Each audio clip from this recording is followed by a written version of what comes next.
So the New York Giants signed Daniel Jones to a 4-year deal worth $160 million. The deal comes with $82 million guaranteed at signing and up to $35 million in incentives. The Giants did also put the non-exclusive franchise tag on running back Saquon Barkley, which means he'll get paid about $10 million in 2023. It's a lot of money being shelled out, but the Giants are trying to keep their core intact, and that does start with Jones. If you remember back at the 2019 NFL Draft, most analysts just considered Daniel Jones maybe a mid-round prospect. But the New York Jets surprised everyone by picking Jones with the 6th overall pick. Many people thought it was a bad move, including myself, and that the Giants probably should have gone with someone else. But Jones has shown potential, more recently than anything, but still. Jones started his rookie season as Eli Manning's backup, but after the Giants lost their first 2 games, head coach Pat Shurmur decided to make a change and gave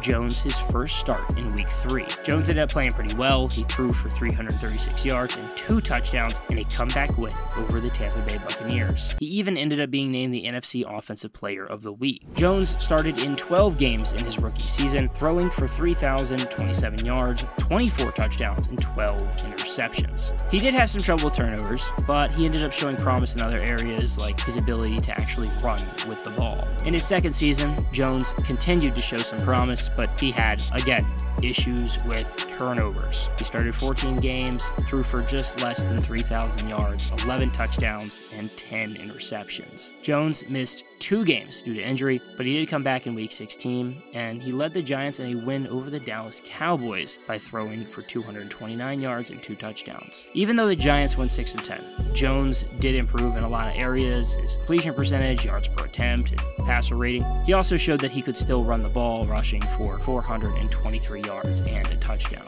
Now things started to get a little rocky for Jones, or at least more rocky, in 2021. He ended up playing in 11 games before he eventually suffered a neck injury that ended his season. But before that, Jones just didn't play very well. He only had 2,428 yards and 10 touchdowns to 7 interceptions. The Giants decided to decline his 5th-year option ahead of the 2022 season, and all of a sudden Jones looked like a solid NFL quarterback, a lot in part likely due to new head coach Brian Dable. Jones only threw 5 picks, and he had 3,205 yards and 14 touchdowns passing, plus 708 yards and 7 touchdowns rushing. The Giants were good and even made it to the NFC divisional round, and Saquon Barkley played a big role in that too. Barkley burst onto the scene back in 2018 after he was drafted 2nd overall by the Giants. Yes, 2nd overall. As a rookie, it paid off early though. He was named Offensive Rookie of the Year after he rushed for 1,307 yards and 11 touchdowns, while also catching 91 passes for 721 yards and 4 touchdowns. He set numerous records along the way, like being the first rookie in NFL history to ever have over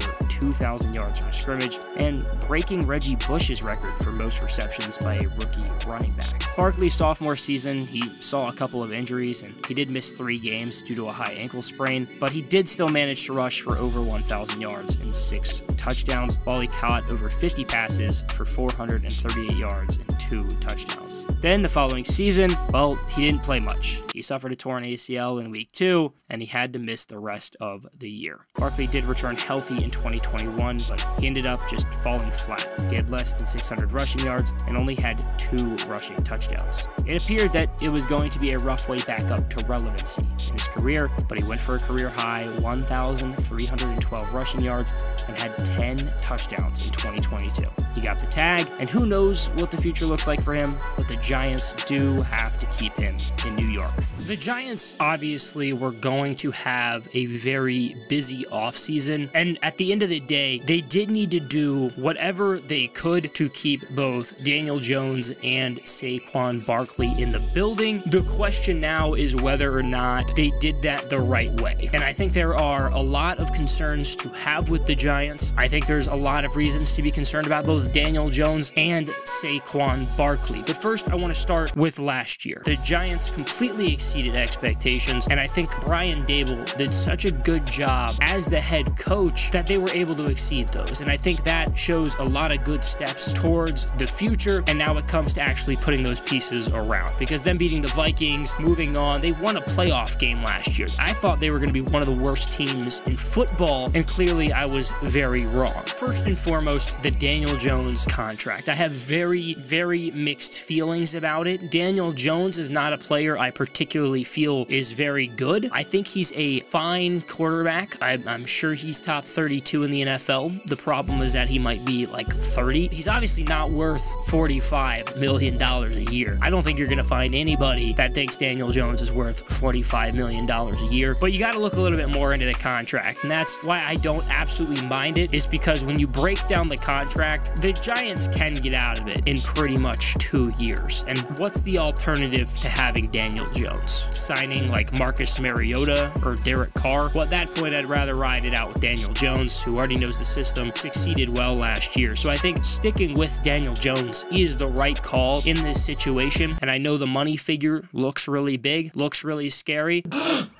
That's what she said? Maybe scares a lot of Giants fans, but I think having him for the next 2 years is the right call. And I think that the Giants did the best they could in that kind of situation. Now, $45 million for Daniel Jones, that's a lot. I wouldn't have gone that far. I can't believe he fetched that much money. But at the same time, I wouldn't be surprised if he's not in New York in about 2-3 years. I also think it kind of gives the Giants this like little hole to, you know, draft a couple late quarterbacks, let them sit behind Daniel Jones, and then maybe they develop into something, and you can at least have them kind of learning under Daniel Jones if, you know, they didn't learn and can't start right away. So I actually think the Daniel Jones contract is the right call for the Giants. It's just, you know, it was a lot of money, but at the same time, where are you going to spend that money? There's so much money for the salary cap for the Giants. You might as well spend it somewhere. It's a week, you know, you need wide receiver. Who are you going to sign in the offseason? You know, it's not a crazy wide receiver. You know, even at the draft, there's not, you know, Today, Junior! There's not like the super strong guy at the top. So I think the Giants are making the right call. In terms of Saquon Barkley, I'm always in favor of not paying a running back or extending running backs other than like maybe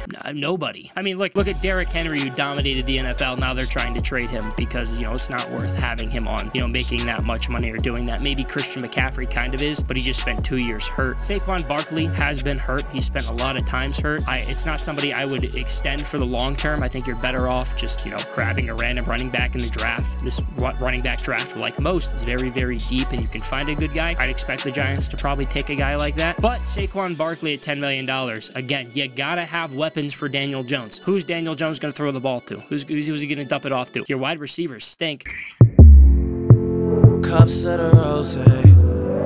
So you got to figure something out. So I think getting Saquon Barkley is probably the right call, and keeping him in, you know, $10 million is not that bad. I don't hate that. I think they franchise tag him. I don't think he stays in New York past this. Daniel Jones, I think, lasts another 2-3 years. I think maybe they want him to play out the entire contract, but who knows? And by the end of that contract, by the way, $45 million might look like a great deal for a guy with the skill of Daniel Jones. I wouldn't be surprised if he's in New York for a while still. I would personally probably move on if I can find a better option. But Saquon Barkley, 1 year on the franchise tag, probably the right call. And then next free agency, let's find somebody else. Let's get a rookie in, and I would move on from Saquon Barkley. But at the end of the day, I think the Giants did make the right moves here. You know, obviously conflicted feelings, but the Giants are building something. Brian Daboll needs some kind of weapons in order to build something. And so at the end of the day, the Giants did what they had to do, and what that was keeping Daniel Jones and Saquon Barkley in the building.